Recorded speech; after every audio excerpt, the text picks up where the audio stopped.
Hello friends, मेरा नाम है स्नेहा सिंह और आप मुझे सुन रहे हैं स्टडी विथ स्नेहा में। तो आज हम स्टार्ट करने वाले हैं NCERT history class 6 chapter number 5। हम पढ़ेंगे अध्याय 5, राज्य, राजा और एक प्राचीन गणराज्य। सो मेरे प्यारे दोस्तों, आप सब अपने साथ कॉपी पेन लेकर करके बैठिएगा और पीटी के फैक्ट्स को नोट करते चलिएगा, जैसा कि मैं हमेशा कहती हूँ, क्योंकि आपकी पढ़ाई यहीं से ही मजबूत बनेगी। तो देखिए, ये हमारे किसी मतलब का नहीं है। कुछ लोग शासक कैसे बने, ये हमारा मेन क्वेश्चन है। ठीक है, तो देखिए, पहले जो हमने देखा था, जब पिछली क्लास में हमने पढ़ा कि जो पहले शासक थे उन्हें वो कैसे चुने जाते थे, और कुछ राजा संभवतः जन यानी लोगों द्वारा चुने जाते थे। ठीक है, कुछ राजा संभवतः जन यानी लोगों द्वारा चुने जाते थे पहले। ठीक है, आपको याद होगा कि मैंने आपको पहले बताया था कि एक समुदाय बनता था, एक समूह बनता था, वहां पर जो सबसे योद्धा होता था, जो सबसे समझदार ताकतवर होता था, उसे ही समूह के या फिर गांव के लोग मिलकर के क्या चुनते थे, अपना शासक चुनते थे, जो हमेशा चेंज होता रहता था। ठीक है, परंतु करीब 3000 साल पहले राजा बनने की इस प्रक्रिया में कुछ परिवर्तन हो गए। आइए उनको देखते हैं। अब देखिए, इसमें बोल रहा है कुछ लोग बड़े बड़े यज्ञों को आयोजित कर राजा के रूप में प्रतिष्ठित हो गए। तो ऑफकोर्स राजा बनने का उस टाइम पे राजा बनने का सबसे प्रमुख उपयोग हमने किस चीज़ का किया, या फिर राजा बनने के लिए लोग किन चीज़ों से होकर गुजरते थे। तो पहले होता था क्या, अश्वमेध यज्ञ या फिर राजसूय यज्ञ। कौन सा यज्ञ? अश्वमेध यज्ञ और राजसूय यज्ञ, ये दो यज्ञ बहुत फेमस थे उस टाइम के। ठीक है, तो अश्वमेध यज्ञ एक ऐसा यज्ञ था या फिर एक ऐसा आयोजन था जिसमें एक घोड़े को राजा के लोगों की देखरेख में स्वतंत्र विचरण के लिए छोड़ दिया जाता था। मतलब कि एक जो घोड़ा होता था वो स्वतंत्र उसको खोल देते थे, और वो जहाँ तक चाहे वहाँ तक वो दौड़ सकता था, जा सकता था। और उस घोड़े को जो भी व्यक्ति पकड़ेगा उससे उसको उस राजा से युद्ध करना पड़ेगा। और अगर उसने उसको जाने दिया तो इसका मतलब था कि उस राज्य के राजा ने जिस राज्य का घोड़ा दौड़ रहा है उस राज्य के शासक को उस राज्य के शासक को अपना शासक मान लिया है। मतलब वह कमजोर राजा माना जाएगा, और जिसका घोड़ा उस राज्य से निकल गया है वो ताकतवर राजा माना जाएगा। तो आई होप आपको ये बात समझ में आ रही होगी। देखिए, यहाँ पर वही लिखा है, इस घोड़े को किसी दूसरे राजा ने रोका तो उसे वहां अश्वमेध यज्ञ करने वाले राजा से लड़ाई करनी पड़ती थी। अगर उन्होंने घोड़े को जाने दिया तो इसका मतलब यह होता था कि अश्वमेध यज्ञ करने वाला राजा उनसे ज्यादा शक्तिशाली था। इसके बाद उन राजाओं को यज्ञ में आमंत्रित किया जाता था। यह यज्ञ विशिष्ट पुरोहितों द्वारा संपन्न होता था। इसके लिए इन्हें उपहारों से सम्मानित किया था। बिल्कुल सही बात है। अश्वमेध यज्ञ करने वाले राजा बहुत शक्तिशाली थे। मतलब ऑफकोर्स जो ये अश्वमेध यज्ञ करेगा उसको बहुत शक्तिशाली समझा जाएगा। ठीक है, यज्ञ में आमंत्रित सभी राजा उसके लिए क्या देते? उपहार। उपहार का मतलब सोना चांदी जेवर जवाहरात, जो भी उनके पास कीमती उपहार था वो। ठीक है, इन सभी आयोजनों में राजा का मुख्य स्थान होता था। ऑफकोर्स राजा का मुख्य स्थान होगा ही होगा। उसे राज सिंहासन या बाघ की खाल के एक विशेष आसन पर बिठाया जाता था। अब देखिए, यहाँ से एक पीटी का फैक्ट रेडी हो सकता है, अभी तक तो नहीं आया लेकिन आ सकता है। तो आप देखिए, उसे किस में बिठाते थे? तो बाघ की खाल के एक विशेष आसन पर। ठीक है, युद्ध क्षेत्र में राजा का सारथी ही उसका सहचर होता था। कौन? सारथी, राजा का सारथी। ठीक है, यज्ञ के अवसर पर वह राजा की विजयों तथा अन्य गुणों का गान करता था। ठीक है, सगे संबंधी खासकर उनकी रानी तथा पुत्रों को भी कई छोटे छोटे अनुष्ठान करने होते थे। अन्य सारे आमंत्रित राजाओं का काम। ठीक है, ये सब इतना इंपॉर्टेंट नहीं, पर आप लोग देख लीजिएगा।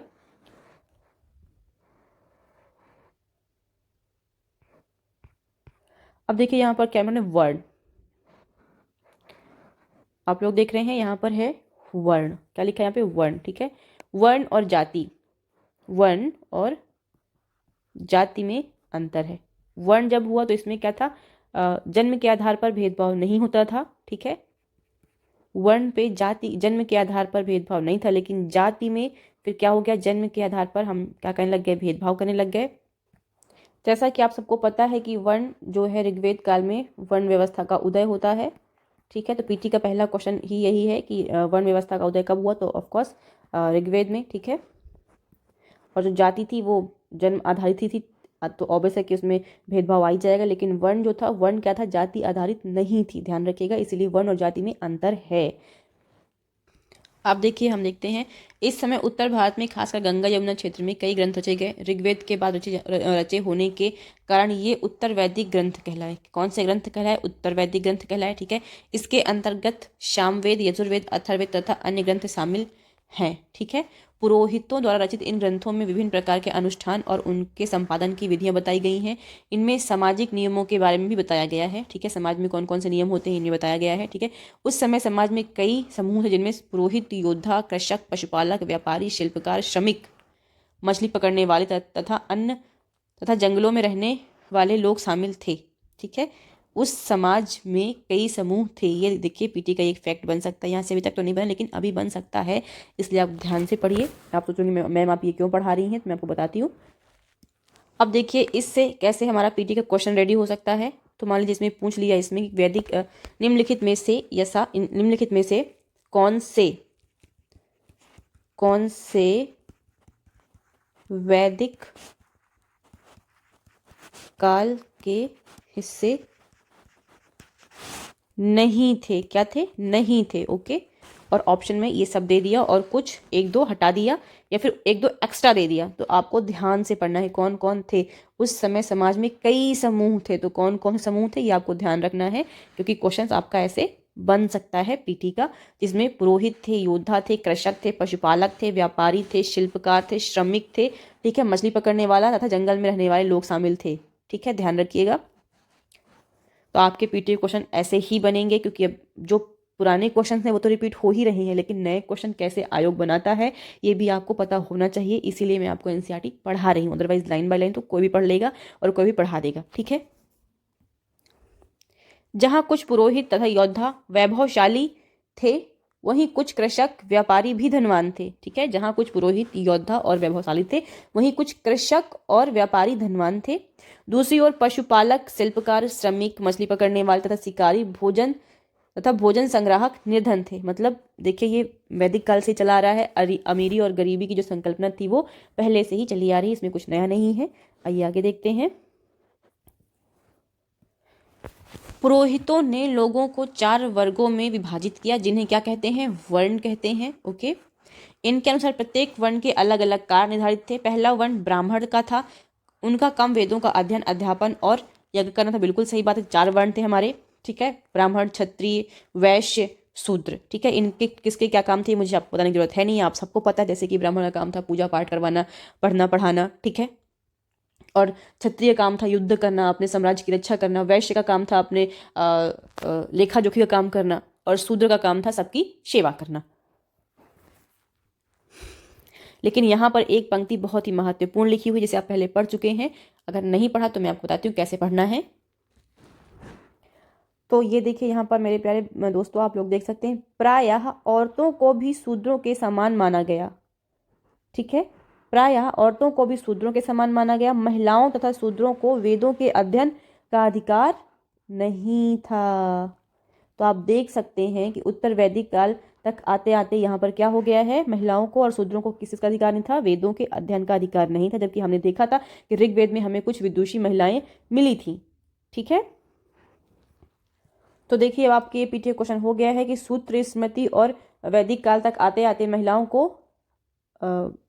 वेदों के पढ़ने का अधिकार नहीं था। तो अब मैं आपको इसमें लेकर आती हूँ, आगे कुछ बताती हूँ, और मैं आपको लेकर के आती हूँ पुनर्जागरण काल में। तो दयानंद सरस्वती जो इकलौते ऐसे व्यक्ति थे, जो सामाजिक सुधार आंदोलन के एक ऐसे व्यक्ति थे जिन्होंने महिलाओं और शूद्रों को वेदों के अध्ययन का अधिकार दिलाया, जिन्होंने हमारी परंपराओं को जो बिगड़ गई थी, जो खराब हो गई थी, उनको हमारी पहले की परंपराओं से कुछ सीखते हुए आगे उनको और इम्प्रूव किया। और ये ना सोच करके कि सिर्फ ये पुरुषों का काम है, उसमें वो महिलाओं को भी लेकर के आए, और इनफैक्ट शूद्रों को भी धीमे धीमे लेकर आते हैं। अब देखिए, आगे बढ़ते हैं। पुरोहितों के अनुसार सभी वर्णों का निर्धारण जन्म के आधार पर होता। तो देखिए, अब यहाँ पर वर्ण की जगह पर जन्म आ गया। ठीक है, उदाहरण के तौर पर ब्राह्मण, माता पिता की संतान ब्राह्मण ही होती थी। बाद में कुछ लोगों को अछूत माना गया।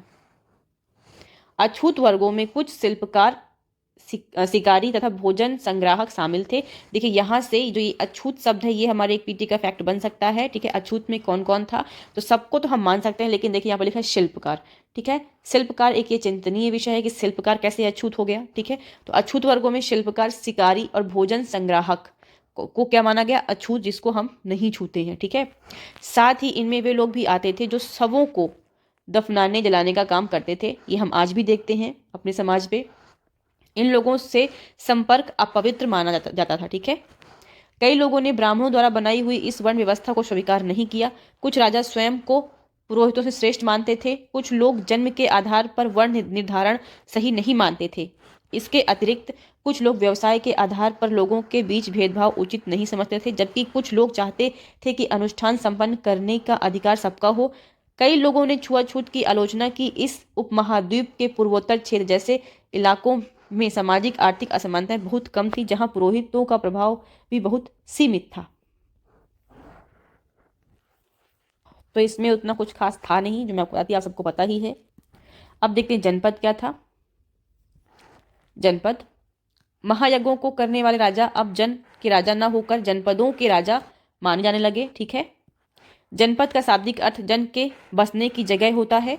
कुछ महत्वपूर्ण जनपद जो पृष्ठ 49 में आपको दिखाए गए हैं, पुरातत्वविदों ने इन इलाकों की कई बस्तियों की खुदाई की है। दिल्ली में पुराना किला, उत्तर प्रदेश में मेरठ के पास हस्तिनापुर और एटा के पास अतरंजी खेड़ा इनके प्रमुख हैं। खुदाई से पता चलता है कि लोग झोपड़ियों में रहते थे और मवेशियों तथा अन्य जानवरों को पालते थे।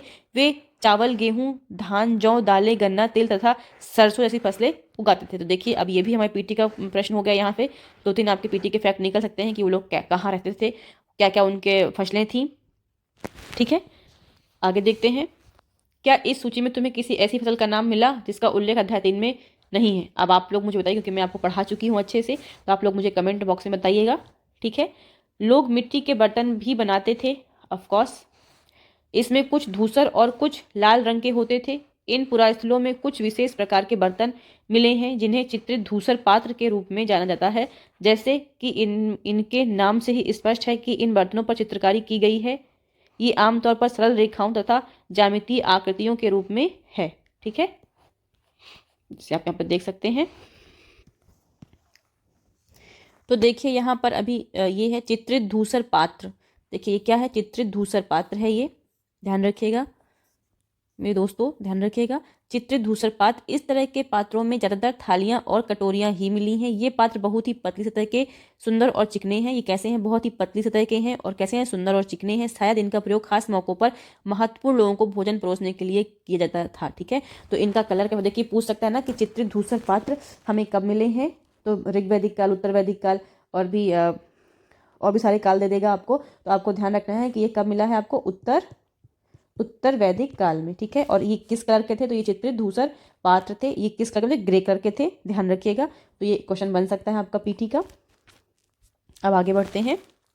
और एक बात और, यहाँ पर देखिए, यहाँ पर क्या मिला है, तो देखिए इसमें लिखा हुआ है कि इस तरह के पात्रों में ज़्यादातर क्या मिला, थालियाँ।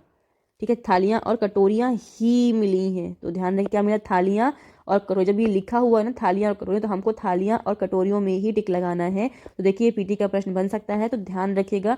पूछ सकता है कि कौन कौन से बर्तन मिले, मान लीजिए भगोना, कटोरी, चम्मच, ये सब दे सकते हैं, लेकिन आपको क्या लगाना है, थालियाँ और कटोरियाँ, ध्यान रखिएगा।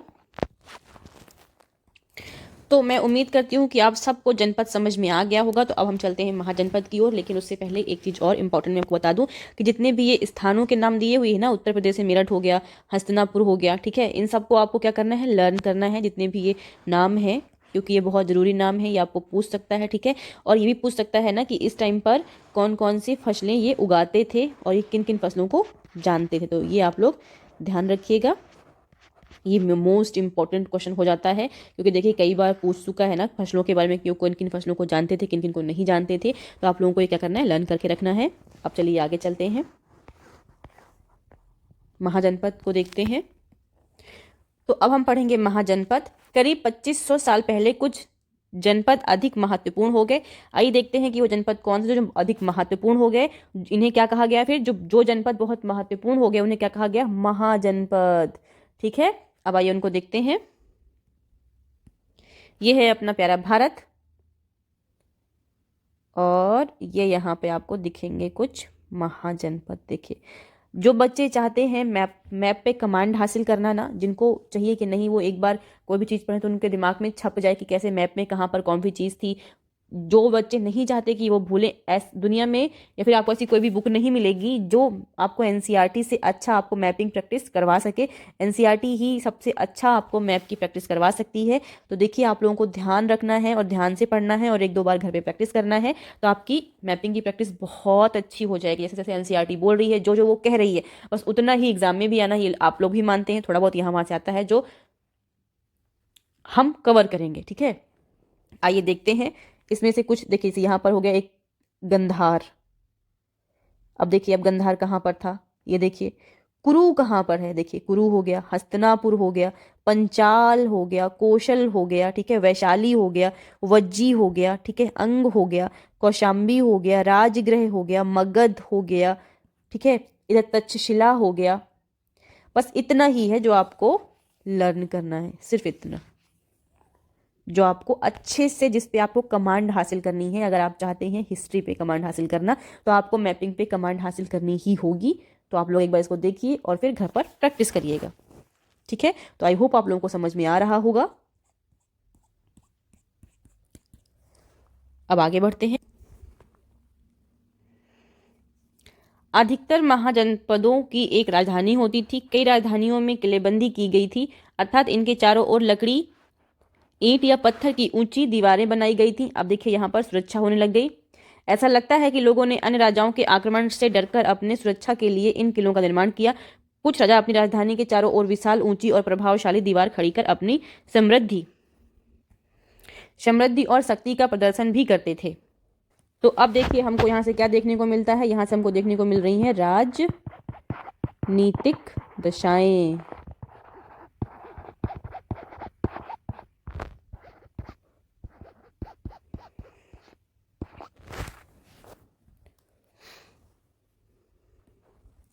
इस तरह के किले के अंदर रहने वाले लोगों और उन क्षेत्र पर नियंत्रण रखना भी सरल हो जाता था, ठीक है। इस तरह की विशाल दीवार बनाने के लिए व्यापक योजना की आवश्यकता होती थी, बिल्कुल सही बात है। और लाखों की संख्या में ईंटों तथा पत्थरों का इंतजाम करना पड़ता था। हजारों स्त्री पुरुषों तथा बच्चों ने इसके लिए अथक परिश्रम किया होगा। इसके लिए संसाधनों की आवश्यकता पड़ती होगी। अब राजा सेना रखने लगे थे। ये देखिए, यहाँ से मेन राजनीतिक दशाएं अब चालू हो जाएंगी। राजा पहले क्या था, सेना नहीं रखते थे, हमने पढ़ा था। लेकिन अब क्या था, राजा सेना रखने लग गए थे। वो भी कैसे, एक प्रॉपर वे में, ठीक है। सिपाहियों को नियमित वेतन देकर, कैसे, प्रॉपर वे में, मैंने बोला ना। अब राजा सेना रखने लग गए थे, सिपाहियों को नियमित वेतन देकर पूरे साल रखा जाता था, पूरे साल रखा जाता था, ठीक है। कुछ भुगतान संभवतः आहत सिक्कों, पृष्ठ 84 पर चित्र देखो, ओके। पृष्ठ संख्या 84 पर चित्र देखना है हमको, ठीक है, हम देख लेंगे, ओके। आहत सिक्कों के रूप में होता था। इन सिक्कों के बारे में तुम अध्याय 8 में पढ़ोगे, लेकिन मैं आपको बता देती हूँ आहत सिक्का क्या होते थे। मान लीजिए कि मैं अपने एक हाथ में दूसरे हाथ से अपने हाथ को जोर जोर से पत्थर से मारूं या डंडे से मारूं, तो वो क्या होगा, आहत हो जाएगा, उसको चोट लगेगी, मतलब वो खराब हो जाएगा। तो आहत का मतलब था कि एक सिक्के पर जोर जोर से हथौड़े को मारना, जिससे वो थोड़ा सा डिफरेंट डिजाइन बन जाए। समझ रहे हैं आप लोग, तो उससे क्या बोलते हैं, आहत सिक्के। आगे बढ़ते हैं। महाजनपदों के राजा ऋग्वेद में उल्लेखित राजाओं से किस प्रकार भिन्न थे। अब आप मुझे बताएंगे कि महाजनपद के जो राजा भी आपने पढ़ा, और तो ऋग्वेद में कैसे भिन्न थे। तो मैंने आपको बताया था कि महाजनपद काल के राजा हम देख रहे हैं यहाँ पर क्या था, कि अब वो क्या करने लग गए हैं, वो राजा वो कैसे बन रहे हैं, वो यज्ञ करवा रहे हैं, ठीक है, पहला। दूसरा, कि वो व्यवस्थित जीवन जी रहे हैं, मतलब कैसा, कि वो अब अपने पास सेना रख रहे हैं, अपने पास मजदूर रख रहे हैं, अपने पास श्रमिक वर्ग रख रहे हैं, ठीक है। और तीसरा, कि वो अब पे कर रहे हैं, ठीक है, पे कर रहे हैं, मतलब श्रमिक रख करके उनको पूरे पूरे महीने के लिए अपने पास रख रहे हैं और उनको उसके बदले के पैसे दे रहे हैं। लेकिन पहले क्या था, पहले ऐसा नहीं था। पहले राजा कैसे बनते थे कि एक समुदाय का चुनाव होता था, उसमें जो सबसे श्रेष्ठ व्यक्ति होगा वो राजा बनता था, वो भी कुछ समय के लिए, कि वो जीत के लाया जो भी पैसा, सामान, मुद्रा, जमीन, जो भी वो जीत करता था, वो क्या करता था, उसमें से आधा वो पुरोहितों को दे देता था, ठीक है। पहले तो वो कुछ अपने पास रखेगा, फिर पुरोहितों को देगा, फिर क्या, जो यज्ञ पूजा पाठ हो रहे थे तो पूजा पाठ के लिए उसने दे दिया। फिर उसके बाद उसने क्या करा, जो गांव में बचे हुए जो लोग थे उनको बांट दिया, ठीक है। तो पहले की व्यवस्था कैसी थी, ऐसी थी, और अब कैसी हो गई है, ऐसी हो गई है। तो आपको इस चीज़ का ध्यान रखना है और उसे लिखना है। मैंने सिर्फ आपको एज ए एग्जाम्पल बताया है। अब आपको अपनी कॉपी पे लिखना है, इस क्वेश्चन को सॉल्व करना है। ध्यान रखिएगा, यही आपका क्वेश्चन है।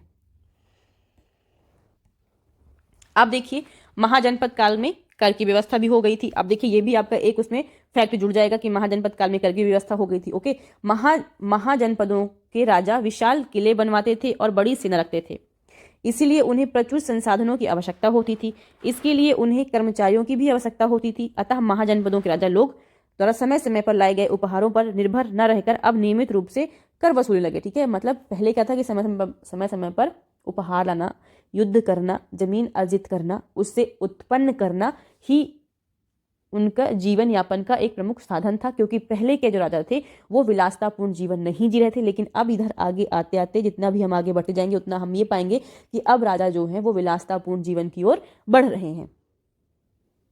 ठीक है, अब देखिए यहाँ पर फसलों पर लगाए गए कर सबसे महत्वपूर्ण थे, क्योंकि अधिकांश लोग कृषक ही थे। ठीक है, ऑफकोर्स आज भी हमें देखते हैं कि हमारा भारत जो है कृषि प्रधान देश है। प्रायः उपज का 1/6वां हिस्सा, ठीक है, कर के रूप में निर्धारित किया जाता था। अब बताइए कितना बड़ा हिस्सा था, ठीक है, जिसे भाग कहा जाता था। क्या बोलते थे? भाग। कारीगर के ऊपर भी कर लगाए गए, जो प्रायः श्रम के रूप में चुकाए जाते थे।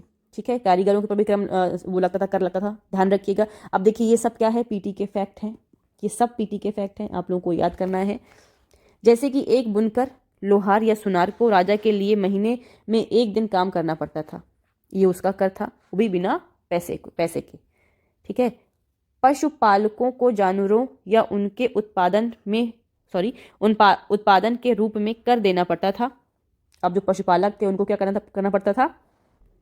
तो पशुपालकों को जानवरों या उनके उत्पाद पर, मतलब दूध पर या फिर उनकी चमड़ी पर अगर बिक रही है उस टाइम पर, तो उस पर उनको देना पड़ता था कर।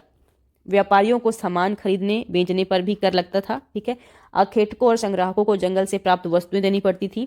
ध्यान रखिएगा।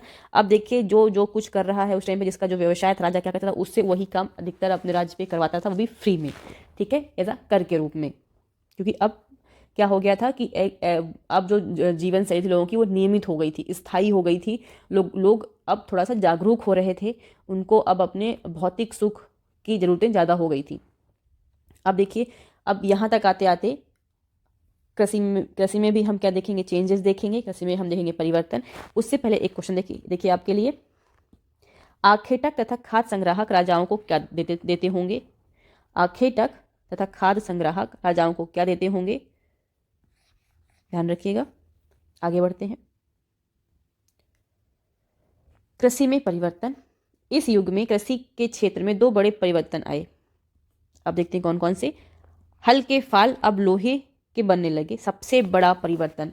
तो ध्यान रखिएगा कि हल के फाल लोहे के, अभी तक किसके थे?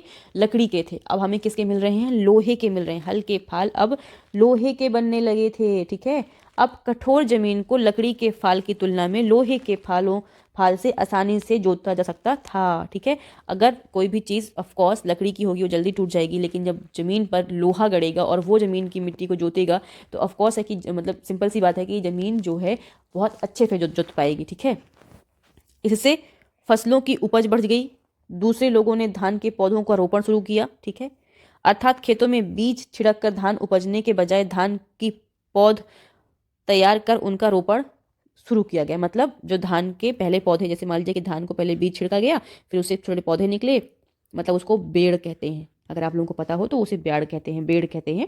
तो उसको लगाते हैं। उससे क्या होता है ना कि धान की उपज बहुत अच्छी होती है। ओके, अब पहले की तुलना में बहुत ज़्यादा पौधे जीवित रह जाते थे, इसीलिए पैदावार भी ज़्यादा होने लगी। इसमें कमर तोड़ परिश्रम लगता था। ऑफकोर्स मेहनत तो बहुत लगती है। ये काम ज़्यादातर दास दासी या भूमिहीन खेतीहर मजदूर कमकार करते थे। ध्यान रखिएगा, ये काम कौन करते? मतलब आपके खेतों में काम कौन करता था? तो वो थे दास दासी, भूमिहीन खेतीहर मजदूर। ओके, अभी आपको समझ में आ गया कि खेती में परिवर्तन कैसे हुआ है, और इससे भी पीटी के क्वेश्चंस निकलेंगे। तो अभी मैंने इसके क्वेश्चंस आपको 1-2 बता दिए। जैसे ये देखिए, ये वाला हो गया आपका पीटी क्वेश्चन आएगा। तो ध्यान रखिएगा कि इस टाइम पर खेती कैसे होने लग गई थी। अब हम करेंगे कुछ सूक्ष्म निरीक्षण। अब हम देखेंगे मगध को, जो आप ऊपर देख चुके हैं मगध कहाँ पर स्थित था। लगभग 200 सालों के भीतर मगध सबसे महत्वपूर्ण जनपद बन गया। गंगा और सोन जैसी नदियां मगध से होकर बहती थीं। कौन सी नदियां? गंगा और सोन। आइए मैं आपको दिखा देती हूँ। तो देखिए आपको यहाँ पर आपका मगध दिख रहा है कि नहीं दिख रहा है, तो ये है आपका मगध, ये है आपका मगध।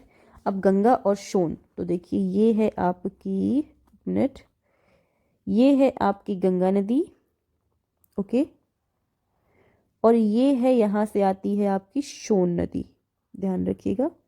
सॉरी सॉरी, ये वाली है आपकी सोन नदी, ये यहाँ पर मगध में आके मिलती है, ये है आपकी सोन नदी।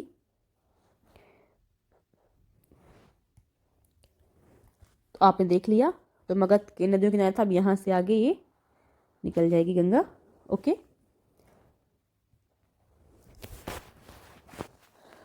ठीक है, तो गंगा और सोन नदियां मगध से होकर बहती थी। यातायात, जल वितरण, पहला क्या था यातायात, दूसरा क्या है जल वितरण, और जमीन को उपजाऊ बनाने के लिए बहुत महत्वपूर्ण थी। ठीक है, गंगा और सोन नदी क्या थी, यातायात के लिए, जल वितरण के लिए और जमीन को उपजाऊ बनाने के लिए क्या थी, बहुत महत्वपूर्ण थी। मगध का एक हिस्सा जंगलों से भरा था, ये तो एकदम सही बात है। मगध का क्या था, हिस्सा जंगलों से भरा हुआ था। इन जंगलों में रहने वाले हाथियों को पकड़कर और उन्हें प्रशिक्षित कर सेना के काम में लाया जाता था। ठीक है, यहाँ पे जो हाथी मिलते थे उनको क्या प्रशिक्षित किया जाता था और उनको सेना के काम में उनका यूज होता था। यही नहीं, जंगलों से घर, गाड़ियां तथा रथ बनाने के लिए लकड़ी मिलती थी। ऑफ कोर्स, ये तो बिल्कुल सिंपल सी बात है।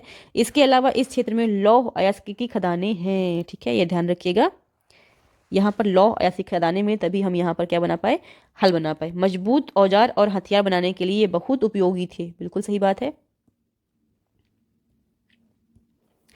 मगध में दो बहुत ही शक्तिशाली शासक बिंबिसार तथा अजातशत्रु या फिर अजातशत्रु या शत्रु हुए।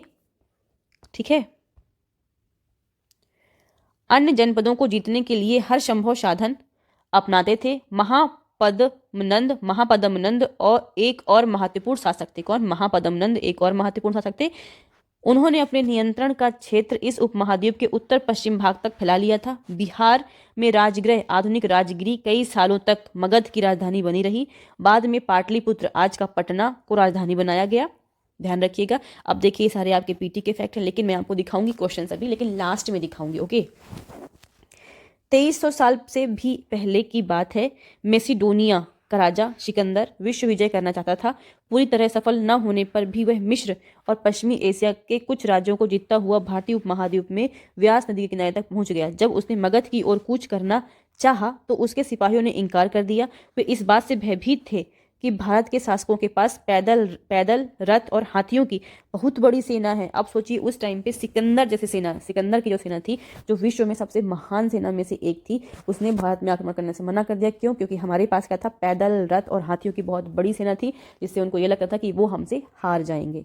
ठीक है, तो देखिए अब यहाँ पर क्या है, आपके पीटी के फैक्ट ही फैक्ट हैं, भरे पड़े हैं, तो आपको निकाल करके इनको लर्न करना है। ठीक है, जैसे पहला तो क्वेश्चन आपका यही है कि सिकंदर कहाँ कहाँ का था, तो कहाँ का था, मैसेडोनिया से आया हुआ था। ठीक है, अब ये भी पूछे कि वो कहाँ कहाँ के राज्यों को जीतता हुआ भारतीय उपमहाद्वीप में व्यास नदी के किनारे पहुंचा, तो कौन कौन कहाँ किस किस चीज़ को जीता है उसने, मिस्र और पश्चिमी एशिया को जीतते हुए ही वो भारतीय उपमहाद्वीप में आया था। अब आपसे नेक्स्ट क्वेश्चन आपका पीटी का हो सकता है कि सिकंदर की सेना किस नदी के किनारे तक पहुंच गई, तो ये है व्यास नदी के किनारे। ये भी आपका एक पीटी का फैक्ट ही है जो कई बार आ चुका है एग्जाम में। ठीक है, और ये भी एक क्वेश्चन है कि उसने कहाँ पर कूच करने के लिए मना किया उसकी सेना ने, तो कहाँ पर, मगध की ओर कूच करना चाहा तो उसके सिपाहियों ने क्या कर दिया, इनकार कर दिया। ये भी आपके पीटी का फैक्ट है। ओके, सो फ्रेंड्स देखो मैं आपको कुछ क्वेश्चंस दिखाती हूँ, यहाँ पे इसको पढ़ो। निम्नलिखित मानचित्र में प्राचीन भारत में पाए जाने वाले 16 महाजनपदों में से 4 दर्शाए गए हैं। इनके आपको नाम बताने हैं और इनका क्रम बताना। ठीक है, देखिए A B C D ये किस क्रम में है आपको बताना है। देखिए IAS का क्वेश्चन है, ये देखिए IAS प्री को क्वेश्चन है। अब बताइए, अगर आप लोग ऐसे मैपिंग करेंगे, जैसे मैंने आपको पहले बताया था पीछे कि अगर आप लोग मैपिंग पे कमांड हासिल करते हैं तो कितना भी कठिन क्वेश्चन आए आप उसको कर ले जाएंगे। तो जिसने भी इस क्वेश्चन को सही से देखा होगा उसको पता होगा कि इसका राइट आंसर क्या है, सी। ठीक है, पहले यहाँ पर मत्स्य था, फिर यहाँ पर अवंती था, फिर यहाँ पर वत्स था और यहाँ पर अंगराज था। ये देखिए option C is right answer. देखिए यहाँ पर एक क्वेश्चन और दिख रहा है, कालपी नगर किस नदी के तट पर स्थित है। अगर आपने नगर कायदे से पढ़ा है और नदियाँ पढ़ी हैं तो आपको इसका आंसर देने में आसानी होगी। और देखिए कब आया था, UPPCS मेंस 2015 का क्वेश्चन है। ठीक है, तो इसका आंसर क्या है, यमुना। कालपी नदी में देखा था ना, ऐसे यमुना निकल रही है और ऊपर से यहाँ पर कालपी नगर बसा हुआ था, तो कालपी कहाँ पर है, यमुना नदी किनारे है। देखिए थोड़ा सा इसका पढ़ते हैं। कालपी नगर उत्तर प्रदेश के जालौन जिले में स्थित एक नगर स्थान है। यह यमुना नदी के तट पर स्थित है। प्राचीन काल में यह कालप्रिया के नाम से विख्यात थी। इसका क्या नाम था? कालप्रिया। ओके। समय के साथ नाम संक्षिप्त होकर कालपी हो गया।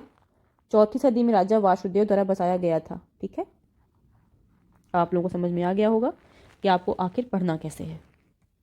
अब हम पढ़ेंगे वज्जी के बारे में।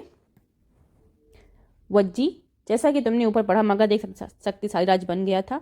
उसके नज़दीक ही वज्जी राज्य था, हमने देखा था, जिसकी राजधानी वैशाली बिहार थी। यहाँ एक अलग किस्म की शासन व्यवस्था थी जिसे गढ़ या संघ कहते थे। ठीक है, क्या कहते? गढ़ या संघ। ओके। गढ़ या संघ में कई शासक होते थे। कभी कभी लोग एक साथ शासन करते थे, जिसमें से प्रत्येक व्यक्ति राजा कहलाता था। ये सभी राजा विभिन्न अनुष्ठानों को एक साथ संपन्न करते थे। सभाओं में बैठकर ये बातचीत, बहस और वाद विवाद के जरिए तय करते थे कि क्या करना है और किस तरह करना है। शत्रुओं के आक्रमण से निपटने के लिए वे मिलकर चर्चाएं करते थे। स्त्रियों, दास तथा कम्मकार इन सभाओं में हिस्सा नहीं ले सकते थे। हर जगह स्त्री और दास और कम्मकार ही शोषित थे। देखिए, ये ध्यान रखिएगा, यहाँ पर भी सेम पैटर्न चल रहा है। बुद्ध तथा महावीर, जिनके बारे में हम अध्याय 6 में पढ़ेंगे, दोनों ही गढ़ या संघ से संबंधित थे। बौद्ध साहित्य में संघ के जीवन का बहुत ही सजीव वर्णन मिला है। ठीक है, किसमें? बौद्ध साहित्य में। ओके, कैसा वर्णन? सजीव वर्णन मिला हमको। आइए जानते हैं। वज्जी संघ का यह वर्णन दीर्घ निकाय से लिया गया है। दीर्घ निकाय एक प्रसिद्ध बौद्ध ग्रंथ है। अब देखिए, पीटी का एक फैक्ट आ गया कि दीर्घ निकाय क्या है, तो ये बौद्ध ग्रंथ है। ठीक है, और वज्जी संघ का यह वर्णन कहाँ से लिया गया है? दीर्घ निकाय से लिया गया है, जिसमें बुद्ध के कई व्याख्यान दिए गए हैं, इन्हें करीब 2300 साल पहले लिखा गया था। ओके। अजातशत्रु या अजातशत्रु और वज्जी संघ। अजातशत्रु वज्जी संघ पर आक्रमण करना चाहते थे, ध्यान रखिएगा। उन्होंने अपने मंत्री वश्यकार को बुद्ध के पास सलाह के लिए भेजा। किसके पास? वश्यकार को बुद्ध के पास सलाह को भेजा। किसने भेजा? अजातशत्रु ने। यह भी ध्यान रखिएगा, पीटी का फैक्ट होगा आपका ये भी एक। बुद्ध ने उनसे पूछा कि क्या वज्जी सभाएं नियमित रूप से होती हैं तथा उनमें सभी सदस्य उपस्थित होते हैं। जब उन्हें पता चला कि ऐसा होता है, उन्होंने कहा कि वज्जीवासी तब तक उन्नति करते रहेंगे जब तक, अब देखिए यहाँ पर, वे पूर्ण और नियमित सभाएं करते रहेंगे, आपस में मिलजुल कर काम करते रहेंगे, पारंपरिक नियमों का पालन करते रहेंगे, बड़ों का सम्मान, समर्थन और उनकी बातों पर ध्यान देते रहेंगे। ध्यान रखिएगा, ऐसा किसने कहा? ऐसा बुद्ध ने कहा। वज्जी महिलाओं के साथ जोर जबरदस्ती नहीं करेंगे और उन्हें बंधक नहीं बनाएंगे। शहरों तथा गांवों में चैत्यों का रखरखाव करेंगे। विभिन्न मतावलंबी संतों का सम्मान करेंगे और उनके आने या जाने पर कोई रोक नहीं लगाएंगे। ठीक है, ये किसने कहा? बुद्ध ने कहा। गौतम बुद्ध ने कहा। वज्जी संघ अन्य जनपदों से कैसे भिन्न था? कम से कम 3 अंतर बताओ आप। चलो, ये आपका काम है, ये आपका क्वेश्चन हो गया। ठीक है, कई शक्तिशाली राजा इन संघों को जीतना चाहते थे, जिसके बावजूद उनका राज्य अब से लगभग 1500 साल पहले तक चलता रहा। उसके बाद गुप्त शासकों ने गढ़ और संघ पर विजय प्राप्त कर उन्हें अपने राज्य में शामिल कर लिया। इसके बारे में तुम अध्याय 10 में पढ़ोगे। ओके, अब देखिए कुछ और पढ़ते हैं। लगभग 2500 साल पहले एथेंस के लोगों ने एक शासन व्यवस्था की स्थापना की, जिसे प्रजातंत्र या गणतंत्र कहते हैं। यह व्यवस्था लगभग 200 सालों तक चली। इसमें 30 साल से ऊपर के सभी पुरुषों को पूर्ण नागरिकता प्राप्त थी जो दास नहीं थे। वहाँ एक सभा थी जो महत्वपूर्ण विषयों पर निर्णय लेने के लिए साल भर में कम से कम 40 बार बुलाई जाती थी। कितनी अच्छी देखिए व्यवस्था थी वहाँ पर। इस सभा में सभी नागरिक भाग ले सकते थे। शासन के कई पदों पर नियुक्तियां लॉटरी द्वारा की जाती थी। सभी नागरिकों को सेना और नौसेना में सेवाएं देनी होती थी। औरतों को नागरिक का दर्जा नहीं मिलता था। ये देखिए, हर जगह औरतों का और दासों का शोषण होता आया है। व्यापारियों तथा शिल्पकारों के रूप में एथेंस में रहने और काम करने वाले बहुत से विदेशियों को भी नागरिक अधिकार नहीं मिले थे। एथेंस में खदानों, खेतों, घरों और कार्यशालाओं में काम कर रहे दासों को भी नागरिक अधिकार नहीं मिले थे। मतलब जो भी व्यक्ति रिच है, रईस है, पैसे वाला है, उसको ही नागरिक सम्मान मिलता था। बाकी लोगों को आम भाषा में हम कह सकते हैं कि नहीं मिलता था। अब देखिए कुछ उपयोगी शब्द देखते हैं, जैसे राजा हो गया, अश्वमेध हो गया, वर्ण हो गया, जनपद हो गया, महाजनपद हो गया, किलेबंदी कैसी क्या होती थी, कैसे होती थी हमने पढ़ा, सेना क्या थी, कर क्या है, पौधारोपण क्या है, गढ़ अथवा संघ क्या है, प्रजातंत्र क्या है, ये हमने सब कुछ पढ़ लिया है। ठीक है। कल्पना करो वैशाली के उस सभागार में तुम अंदर झांक रहे हो जहां मगध के राजाओं द्वारा आक्रमण का सामना करने के विषय पर चर्चा की जाए। तुमने क्या सुना? सोचिएगा, बताइएगा।